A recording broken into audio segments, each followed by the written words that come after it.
ஆர்ப்பாட்டம் பண்றீங்க, இவ்வளோலாம் பிரச்சனை பண்றீங்களே, கனடான்னு சொல்றீங்களே, நீங்க வந்து இந்த மொழிக்காண்டி நீங்க என்னதான் பண்ணீங்க? இது டேரிங்கான விஷயம். ஒரு ரஜினி வரணுமா இல்லையா? ரஜினி வந்து சங்கம் கூட இது வரைக்கும் வாயை திறக்கல. யாருமே நடிகர் சங்கம் திறக்கல. மூத்த நடிகருக்கு ஒரு பிரச்சனைன்னும் போது அதுக்கு ட்வீட் போடலாமே. சினிமா விட மாட்டோங்கிற ஆயுதமா அவங்க கையில் எடுக்கிறாங்க. அப்படி இருக்கும்போது இந்த உண்மையை சொன்னதுல என்ன தப்பு இருக்கு? ஆனா அப்படிப்பட்ட ஒரு கலைஞரோட பேனரை உடைக்கிறாங்க, செருப்பால அடிக்கிறாங்க.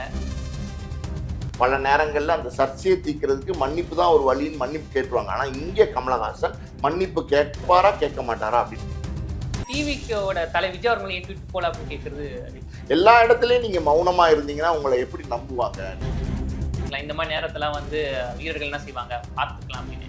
இந்த ஒரு விஷயம் வந்து ஒரு கலைஞனுக்கு ஒரு திமிரா காட்டுதா சார், ஒரு கெத்து அப்படின்னு. இதுல வந்து கெத்தெல்லாம் கிடையாது. கமலஹாசனுடைய Meenakshi Academy of Higher Education and Research. Admissions open. Apply online. Green Park Coaching Center. All India first rank. 720 out of 720.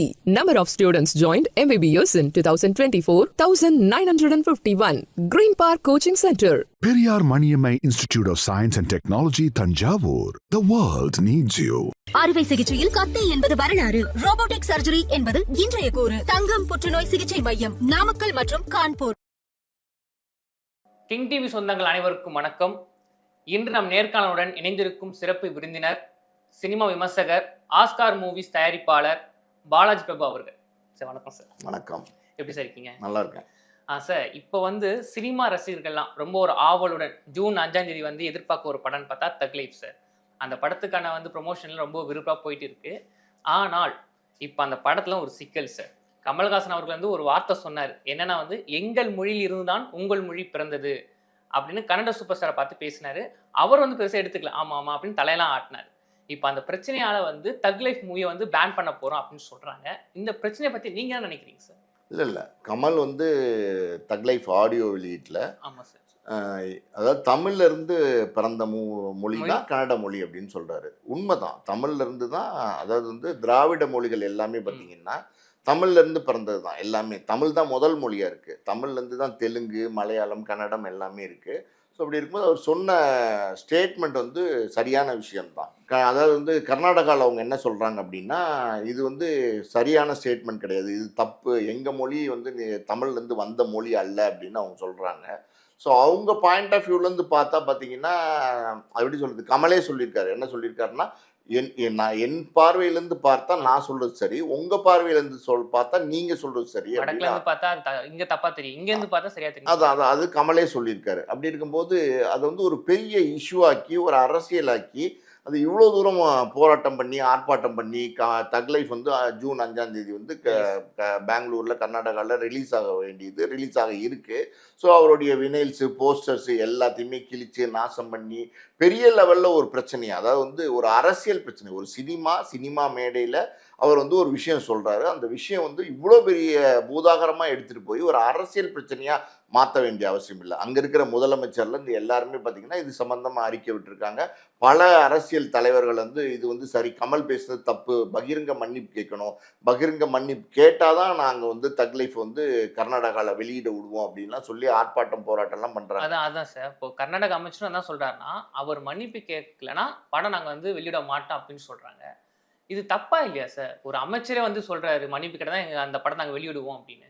சரி, இது முழுக்க அரசியல். அதாவது வந்து ஒரு சினிமா மேடையில் வந்து ஒரு கமலஹாசன் ஒரு நடிகர், அந்த படத்தினுடைய ப்ரொமோஷன், அந்த ப்ரொமோஷனில் வந்து அதாவது சிவராஜ்குமாரும் கமலஹாசனும் பல வருடங்களாக நண்பர்களாக இருக்கிறாங்க. ராஜ்குமாரோட ஃபேமிலியோட கமலஹாசன் தொடர்புடையவர். இன்னும் பல பேர் வந்து ராஜ்குமாரோடைய ஃபேமிலியோட தமிழ் சினிமா சார்ந்தவங்க தொடர்புடையவர்களாக இருந்திருக்காங்க, சிவாஜி கணேசன்லேருந்து பல பேர். அப்படி இருக்கும்போது சிவராஜ்குமாரை பொறுத்த வரைக்கும் அவர் நம்ம தமிழ்நாட்டில் தான் படித்தார், இங்கே தான் வந்து ஸ்கூல் படித்தார், இங்கே நியூ காலேஜில் தான் காலேஜ் படித்தார். ஸோ தமிழ்நாட்டிலே இருந்திருக்காரு. இந்த நம்ம மெரினா பீச்சு, காந்தி பீச்சு, சத்தியம் தியேட்டரு, இப்படி படம் பார்த்து இப்படி சுற்றி தமிழ்நாட்டில் வளர்ந்தவர், மெட்ராஸில் வளர்ந்தவர். அதனால என்னன்னா தமிழ் உணர்வு அவருக்கு ஜாஸ்தி. என்னதான் அவர் கனடரா இருந்தால் கூட தமிழ் உணர்வுன்னு ஒன்று இருப்பீங்களா, அது ஜாஸ்தி.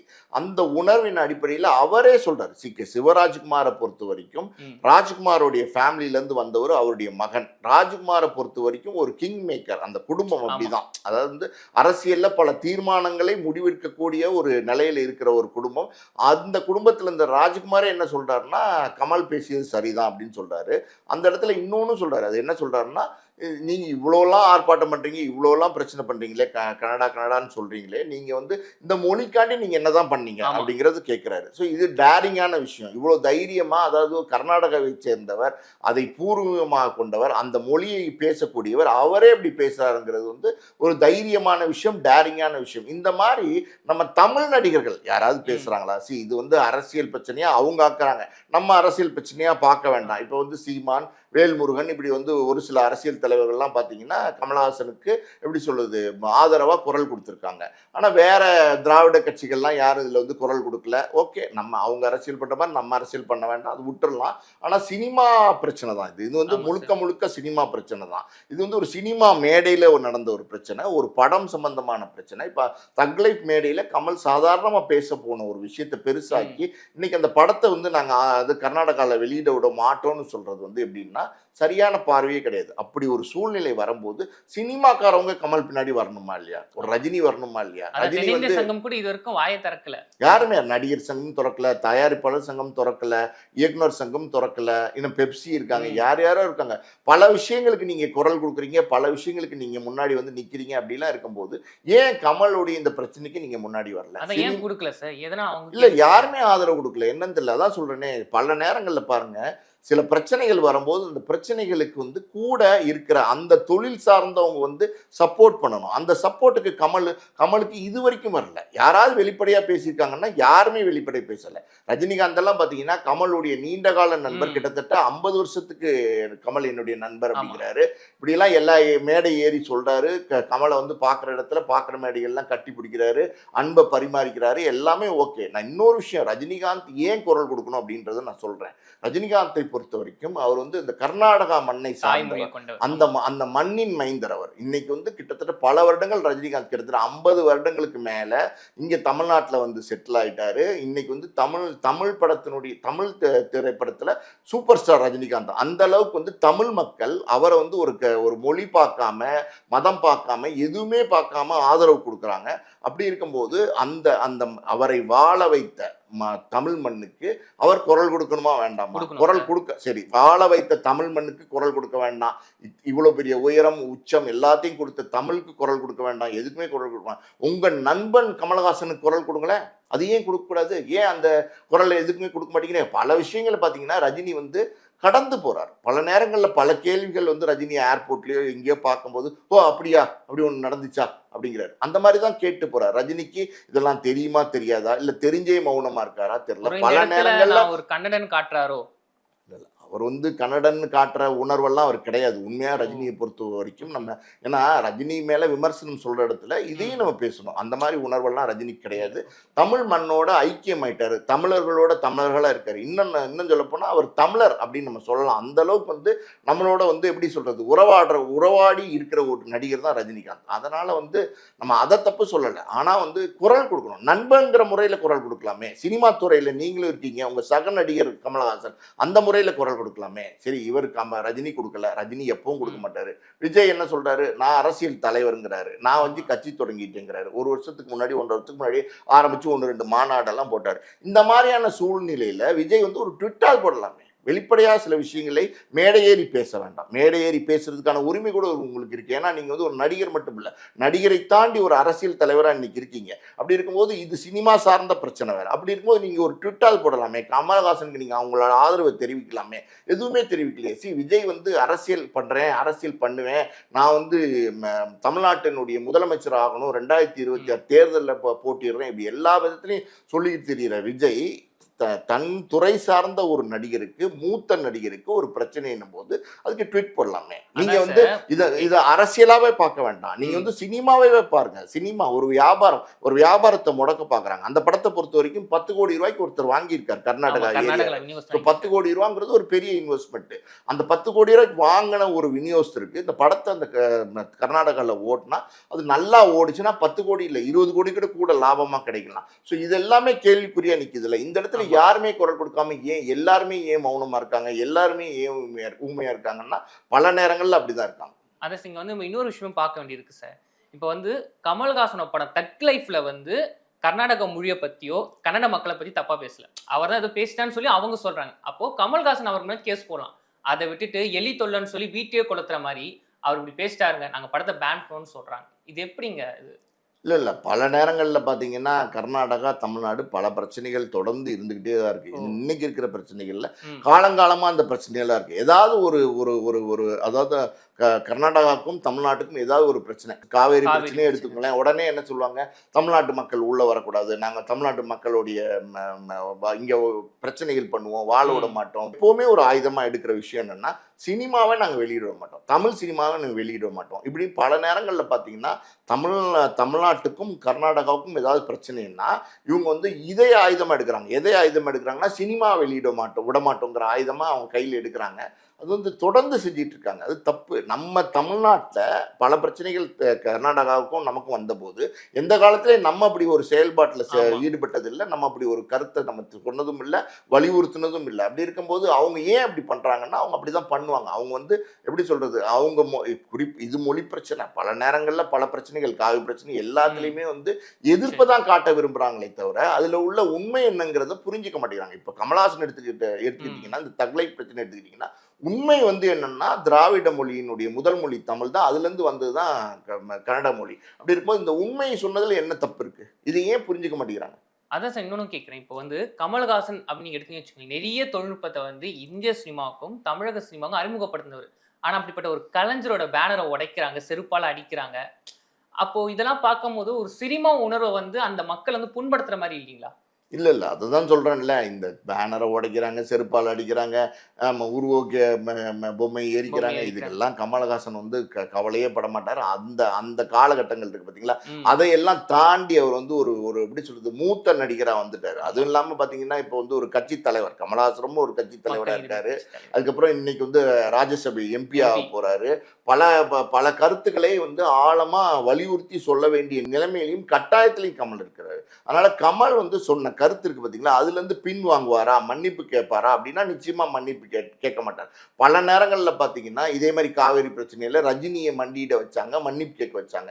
சத்யராஜ் பாகுபலியும் போது ஒரு பிரச்சனை வந்துச்சு, அந்த நேரத்தில் சத்யராஜ் வந்து மன்னிப்பு கேட்க மறுத்தார். ஆனால் வந்து அந்த பட சார்ந்தவங்க வந்து சத்யராஜிட்ட கேட்டு மன்றாடி, சார் இப்போ இது ஒரு பெரிய வியாபாரம், நீங்கள் மன்னிப்பு கேட்டுருங்க அப்படின்னு சொல்லும்போது சத்யராஜ் வேற வழி இல்லாமல் மன்னிப்பு கேட்டார். இந்த மாதிரியான விஷயங்கள்லாம் நடந்தது முன்னாடி. பல விஷயங்கள் பல நேரங்களில் அந்த சர்ச்சையை தீர்க்கிறதுக்கு மன்னிப்பு தான் ஒரு வழின்னு மன்னிப்பு கேட்டுருவாங்க. ஆனால் இங்கே கமலஹாசன் மன்னிப்பு கேட்பாரா கேட்க மாட்டாரா அப்படின்னா கேட்க மாட்டார். தக் லைஃப் வந்து அடுத்த வாரம் கிட்டத்தட்ட ஜூன் 5ஆம் தேதி கர்நாடகாவில் வெளியாகுமா வெளியாகாது அப்படின்னா இன்னமும் கேள்விக்குறியாக தான் இருக்குது. இந்த பிரச்சனை இன்னும் தீர்க்கப்படாமல் தான் இருக்குது. என்ன நடக்க போகுதுன்னு தெரியல. ஆனால் கமலஹாசனை பொறுத்த வரைக்கும் மன்னிப்பு கேட்கவே மாட்டார். அதான் சார், இப்போ நீங்கள் சொல்லும் போது அதுலேருந்து ஒரு கேள்வி வருதுன்னு பார்த்தீங்கன்னா, இதே மாதிரி ஒரு சம்பவம் நம்ம தமிழ் சினிமாவில் இருந்து ஒரு பெரிய ஒரு நடிகரோட படம், அந்த படத்தில் டைட்டில் தான் ஒரு பிரச்சனையே, அதுக்காக அந்த படத்தை வெளியிட மாட்டோம் அப்படின்னு சிஎம் ஒருத்தவங்க சொன்னாங்க. அந்த நடிகர் யார், சிஎம் யார் நான் சொல்ல விரும்பல, அது மக்களே புரிஞ்சிருப்பாங்க. அதுக்காக அந்த நடிகர் போய் மன்னிப்பு கேட்டார், ஆனால் தான் படம் ரிலீஸ் ஆயிடுச்சுன்னு சொன்னார். ஆனால் கமல்ஹாசன் அவர்கள் பார்த்தீங்கன்னா ஒரு விண்வெளி நாயகன் சொல்கிற மாதிரி என் மேலே தப்பு கிடையாது, நான் மன்னிப்பு கேட்க மாட்டேன் அப்படின்னு ஒரு கட்ஸாக இருக்காரு. ஒரு படத்தில் அவரே சொல்லுவார் பார்த்தீங்களா, இந்த மாதிரி நேரத்தில் வந்து வீரர்கள் என்ன செய்வாங்க பார்த்துக்கலாம் அப்படின்னு. இந்த ஒரு விஷயம் வந்து ஒரு கலைஞனுக்காக ஒரு திமிரை காட்டுதா சார், ஒரு கெத்து அப்படின்னு? இல்லை கெத்து கிடையாது. இதில் வந்து கெத்தெல்லாம் கிடையாது. கமலஹாசனுடைய முதிர்ச்சியை காட்டுது. அதாவது வந்து பல நேரங்களில் ஒரு 25 வயசுலேருந்து பல விஷயங்கள் அடிபட்டு மிதிபட்டு வேதனை, துன்பங்கள், அசிங்கங்கள், அவமானங்கள் எல்லாத்தையும் வந்து கடந்து வந்த ஒரு மனிதராக இருக்கிறார் கமலஹாசன். இன்னைக்கு கிட்டத்தட்ட பார்த்தீங்கன்னா 70 வயதில் இருக்கிற ஒரு முதிர்ந்த மனிதனாக இருக்காரு, மூத்த நடிகராக இருக்காரு. அப்படி இருக்கும்போது இதெல்லாம் கமலஹாசன் பார்த்துட்டாரு. இதெல்லாம் ஒன்றும் புதுசு கிடையாது. எத்தனையோ சோதனைகள், எத்தனையோ பிரச்சனைகளை பார்த்துட்டாரு, எத்தனையோ விஷயங்களை எதிர்கொண்டு முடிச்சிட்டாரு.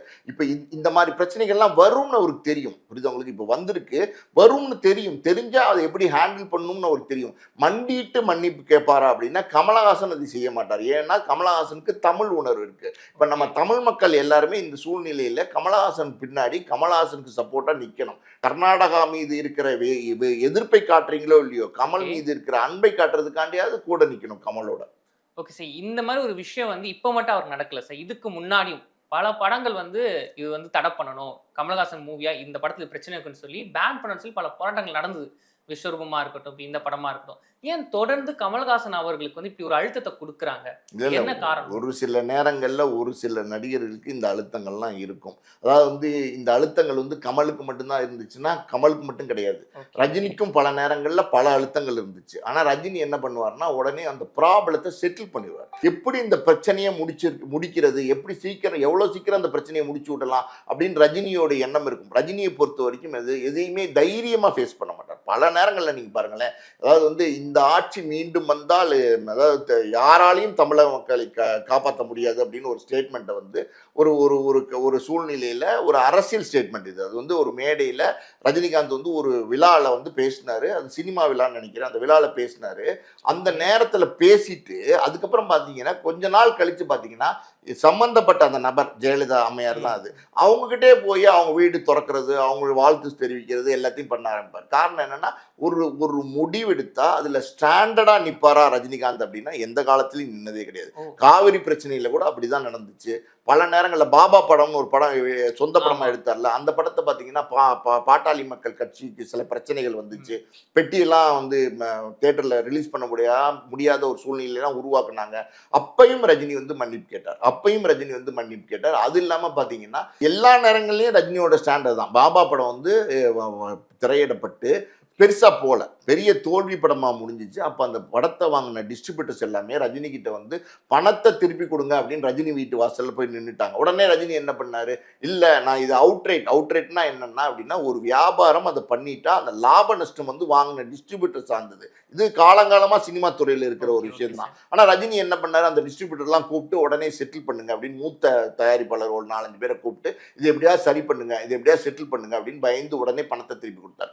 ரஜினி அன்னைக்கு பணத்தை திருப்பி கொடுத்ததுக்கு ஒரு முன் உதாரணமா இருந்தார். அந்த முன் உதாரணம் சரியான முன் உதாரணமா தவறான முன் உதாரணமானா நிச்சயமா வந்து சரியான முன் உதாரணம் கிடையாது. வியாபாரம் சினிமா துறையில வந்து அவுட்ரேட்ங்கிற முறையில ஒரு டிஸ்ட்ரிபியூட்டர் கொடுத்துட்டா அந்த வியாபாரத்தினுடைய லாப நஷ்டங்களை வந்து அந்த டிஸ்ட்ரிபியூட்டர் சார்ந்தது. ஆனா ரஜினி என்ன பண்ண, அங்கேயும் பணத்தை கொடுத்து அதையும் கெடுத்து விட்டார். இன்னைக்கு எல்லாருமே பாருங்க, படம் ஓடலையா உடனே வந்து எனக்கு பணம் கொடுங்கன்னு கேட்க ஆரம்பிச்சிட்டாங்க. அதுக்கு யார் காரணம் அப்படின்னா ரஜினி தான் காரணம். ஸோ ரஜினியை பொறுத்த வரைக்கும் பல பிரச்சனைகள் வந்திருக்கு. ஆனால் வந்து எப்படின்னா செட்டில் பண்ணிப்பார், அமிக்கபிள் செட்டில்மெண்ட். அதாவது வந்து சாரின்னு சொல்லிடுவாரு, இல்லை மன்னிப்பு கேட்டுருவாரு, இல்லை எப்படியாவது அதை முடிச்சு விடுங்கன்னு 4 பேரை கூப்பிட்டு கேட்டு அது சரி பண்ணி விட்டுருவார். ஆனால் கமல் அப்படி இல்லை. கமல் வந்த விஸ்வரூப நேரத்துல எல்லாம் பல பிரச்சனை எல்லாம் வந்திருக்கு கமலுக்கு.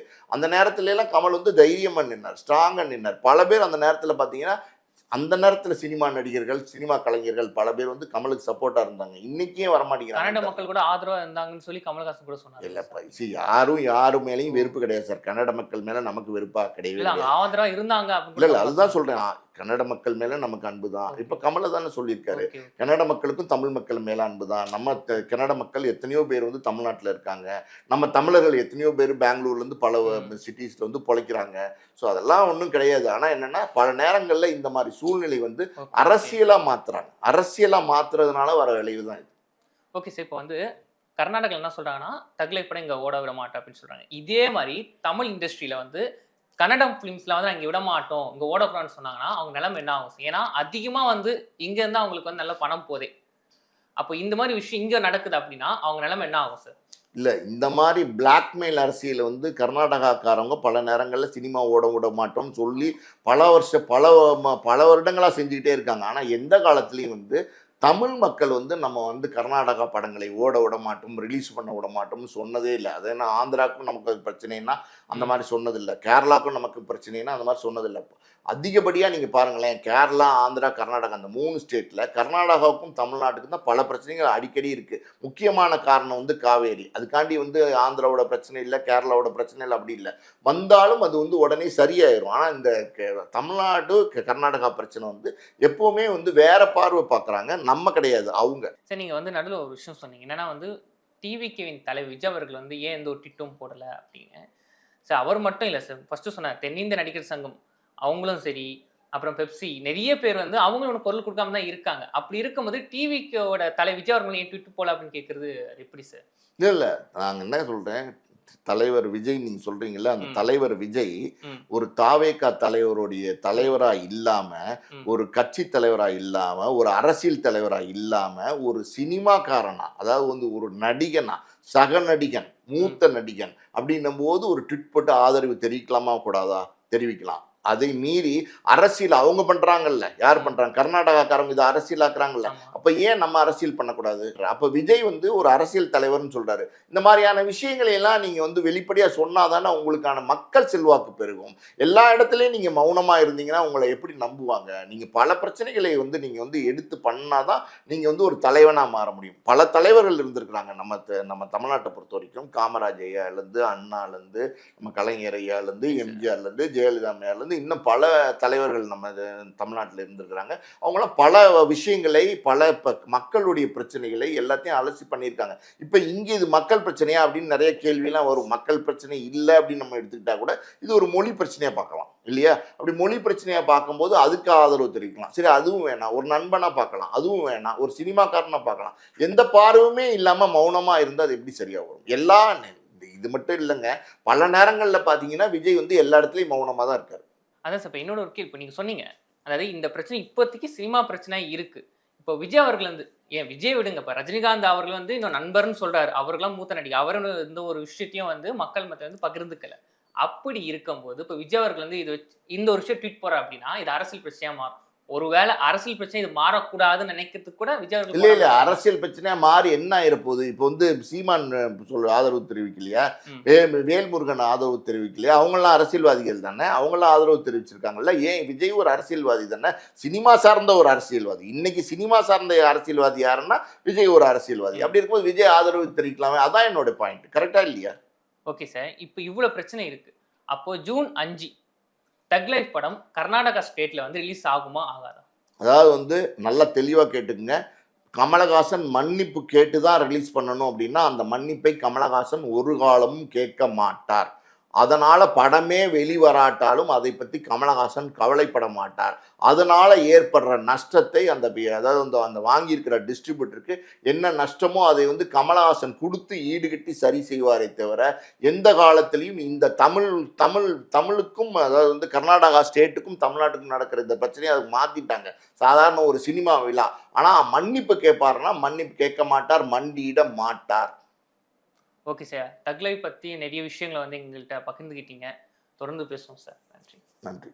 Meenakshi Academy of Higher Education and Research. Admissions open. Apply online. Green Park Coaching Center. All India first rank. 720 out of 720. Number of students joined MBBS in 2024, 1951. Green Park Coaching Center. Periyar Maniammai Institute of Science and Technology, Tanjavur. The world needs you. அறுவை சிகிச்சையில் கத்தை என்பது வரலாறு, robotic surgery என்பது இன்றைய கூறு. தங்கம் புற்றுநோய் சிகிச்சை மையம், நாமக்கல் மற்றும் கான்பூர்.